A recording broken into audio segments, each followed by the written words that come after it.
Hello,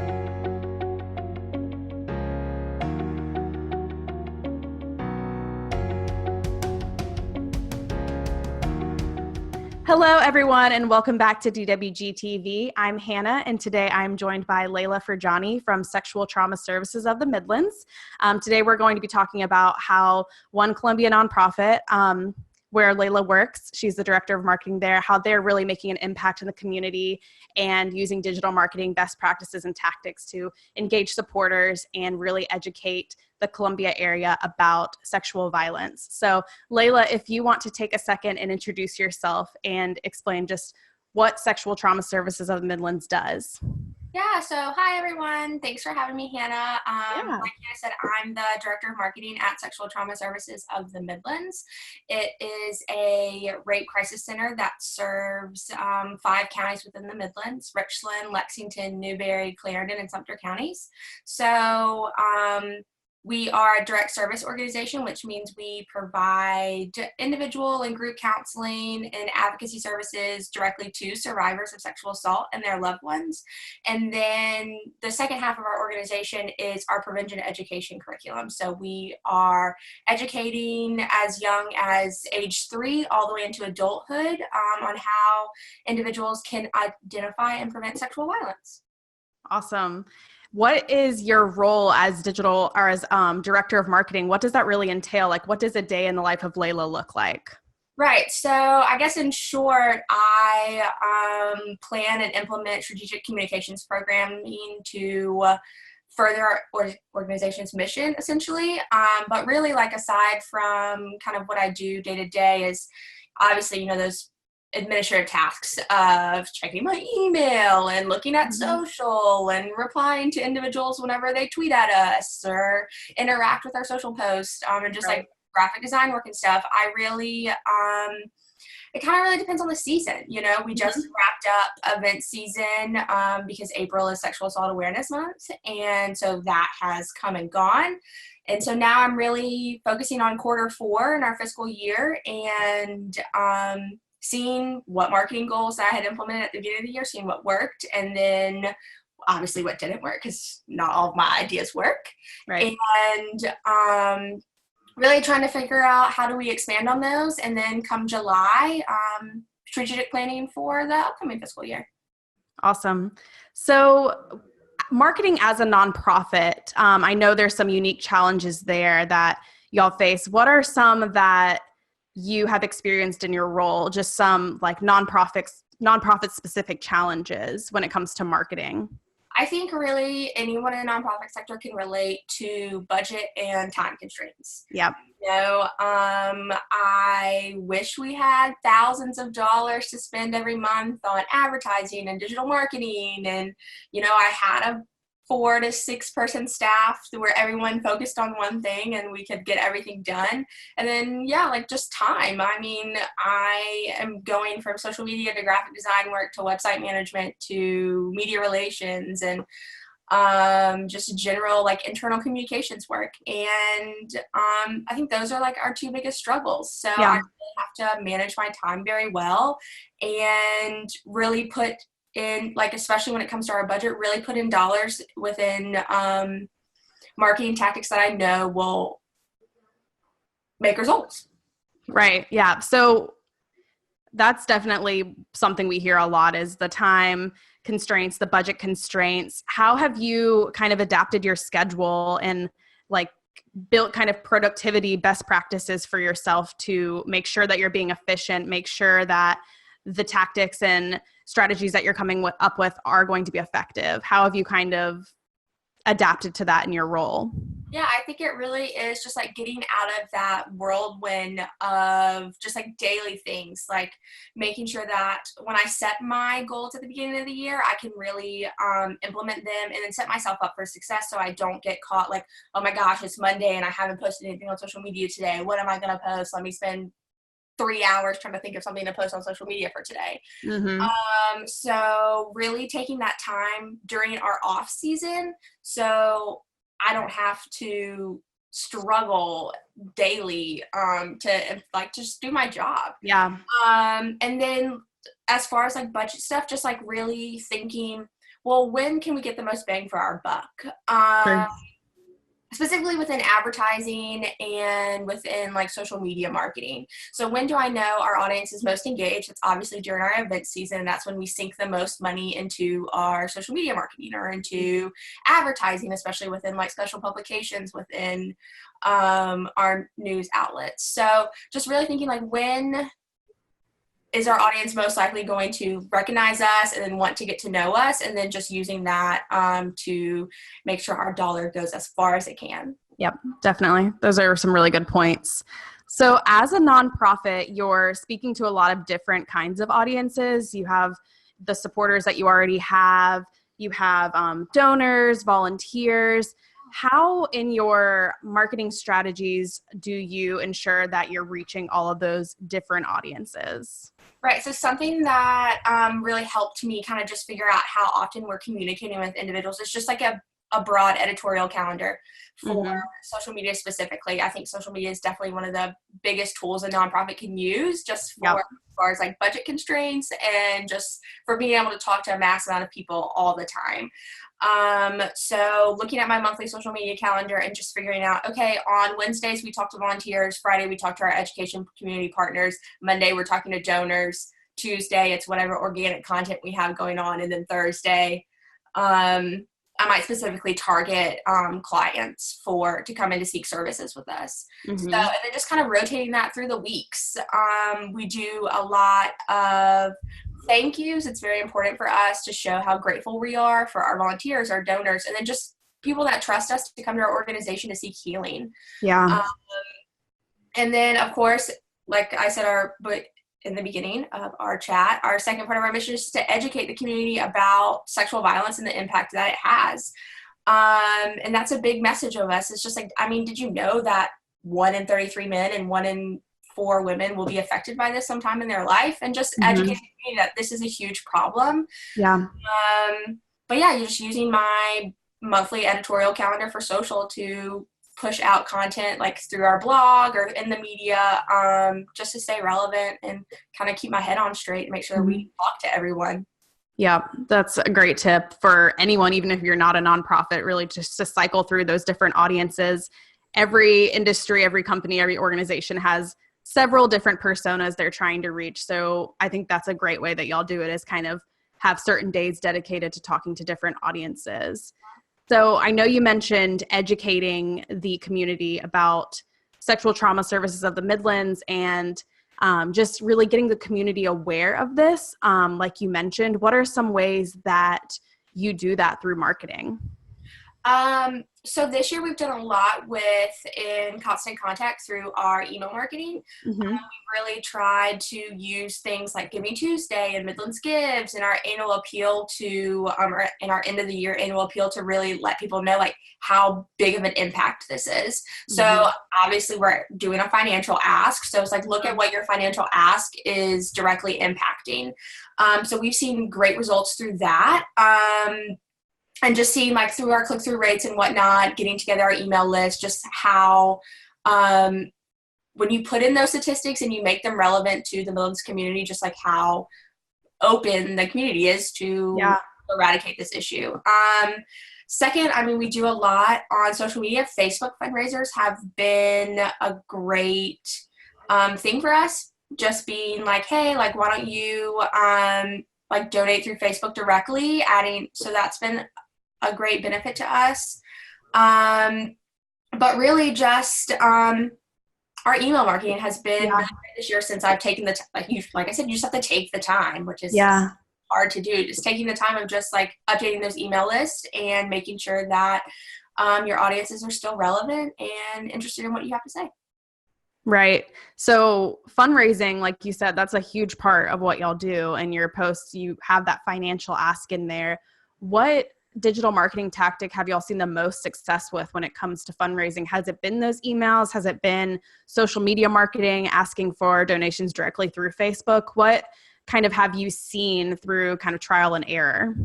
I definitely think It has been social media. We had our annual Walk Mile in Their Shoes event in April, and about 10 days before the event, we started doing a fundraising ask on social every day, where we would ask, like, today let's try to raise between $500 and $1,000, and then directly saying, like, today we're going to sponsor our clothes closet. So our clothes closet is when a survivor reports to the hospital. Usually during that evidence collection process, they get their clothes taken, and then what do they go home in, an ugly hospital gown? No. So we give them a new pair of clothes to go home in, so they don't feel ostracized any more than they already have been. And so I think our goal was, like, raise $750 for the day to sponsor the clothes closet for a year. Yeah. And those 10 days of asks really, I think we were at like $74,000, and it got us up to almost $86,000 in those 10 days. Wow. So we really do see a lot of, we see the reward of asking on social media specifically for our organization. Yeah.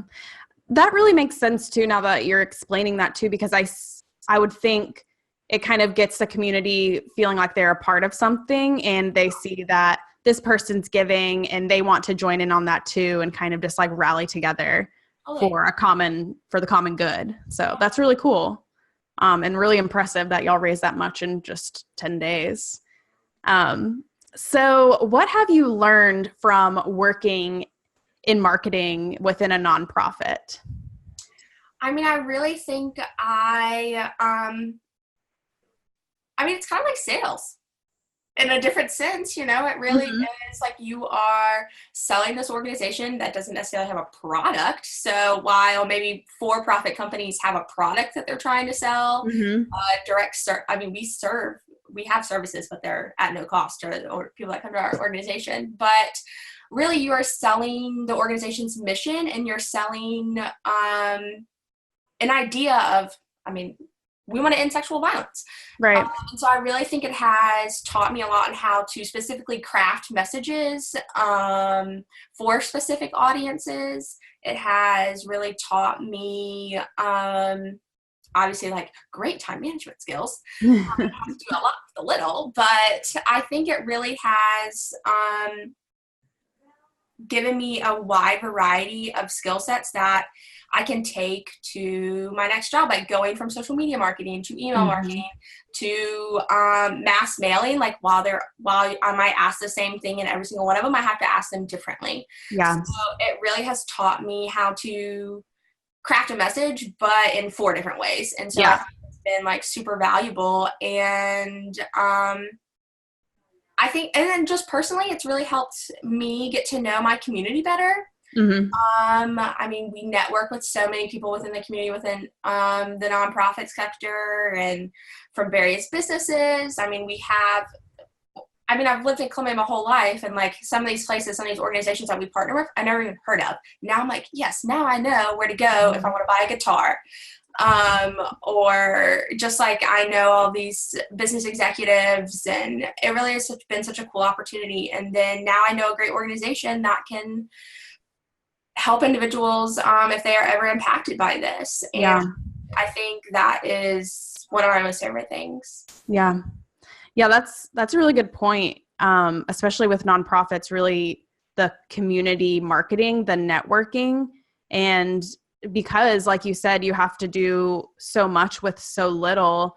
You don't have a giant team. You kind of have to use your resources wisely and partner with the other organizations and businesses in your local community to promote your cause and your events. So that's a really good point.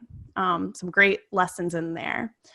So what advice would you give to a nonprofit who's kind of struggling with marketing and really just doesn't know where to start? What kind of advice would you give them? I think if you should start, I think the biggest investment is just within social media. Let's say you can't hire a full-blown marketing person, or you don't have someone on your staff that can design, new print materials, I really think social media is the way to go. But then I think something to think of is you don't have to go on every single social media outlet at one time. Yeah. It's okay to start small. It's okay to start with a Facebook page and just like generate audiences there, and then maybe move to Twitter, and then maybe move to Instagram if you have enough content, to, especially picture-oriented content. So I definitely think it's important to be on social media. That's like people immediately go to social media to look up an organization and to see how active they are and to see who interacts with them. But then, like I said, just it's okay to just do one thing, and then it's okay not to post 4 times a day. It's okay if you post on Facebook every other day, but I really think organizations should go more towards their social media. And then on top of that, I would hope, Hannah, that people already have a really nice website, but a website that's easy to use and that is mobile friendly.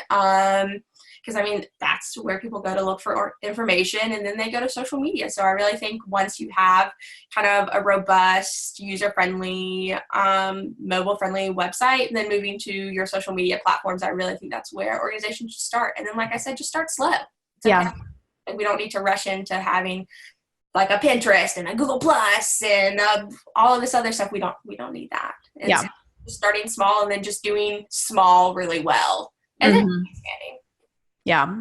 That's something we at DeBose, we always say is we'd rather do a few things really well than do everything just okay. So that's a great tip there. So I like to ask everyone that I interview a couple of rapid fire questions just to get to know you better. So my first question is, are you a morning person or a night owl? Oh, for sure night. People, I think I email my coworkers at like 11 p.m. all the time. And your dog. Oh, yes, my dog. Hi. What is your favorite emoji? Probably the upside down smiley face. I like that one. Is like kind of like, oh gosh, kind of attitude. What are you currently reading or listening to? Well, sadly, I'm not reading anything right now, Hannah, but I probably have Billie Eilish on repeat right now. Yes. Her new album is so good. I know. I'm so mad at myself for not getting tickets to her tour. What is the best advice you've ever received? That you don't have to reinvent the wheel. I really think it speaks like just to me as a person and then to just my job in general. Not everything has to be an original idea, and it's okay to take someone else's idea and twist it a little bit to make it fit with your organization. But yeah, like it's, especially if you don't have the time or the budget, like you do not have to reinvent the wheel. Yep, so true. And my last question is, who inspires you? Oh, I don't think I have a specific who, but I think really the women and men that I work with have, especially this being my first job out of college. I mean, I've been here for 3 years, but I really have learned so much from these people that I work with. Even though I'm the only marketing individual at my organization, I really think that the group of people I work with have taught me to like slow down and take care of myself and to really love my profession. I mean, I didn't start at STSM because I was some huge advocate in the community for sexual violence. I honestly didn't even hear of STSM before I had applied there. And the people that I work with, the people that serve our clients every day, really have showed me my why I love this organization, why I love this cause, and why I think it is so important. So I think those are the people that inspire me and keep me going every day. Yeah, I love that. Well, that's all of the questions that I have for you. Before we go, where can people go to learn more about STSM and get involved, learn more about y'all's mission, all that stuff? So obviously, if they're looking for more information about what we directly provide or any volunteer opportunities, they can visit our website at www.stsm.org. Or if they were just calling about wanting to seek services or had a question about sexual violence in general, they can call our 24-hour hotline at 803-771-7273. Awesome. Thank you so much for being here today, Layla. It was so good to talk to you and see you again after college. So I think this was a great conversation, and I hope that our viewers get some value out of it. I know they will. I know I got something out of it. So thanks so much for your time. Thanks, Hannah. Appreciate you. Yeah. And everyone, thanks for tuning in today. If you liked this video, please share it and give us a like on our Facebook page, as well as on our Twitter, LinkedIn, and Instagram. Give us a follow there and connect with us so you can find out when we'll be going live next. And we'll see you then. All right. Thanks so much, y'all. Bye.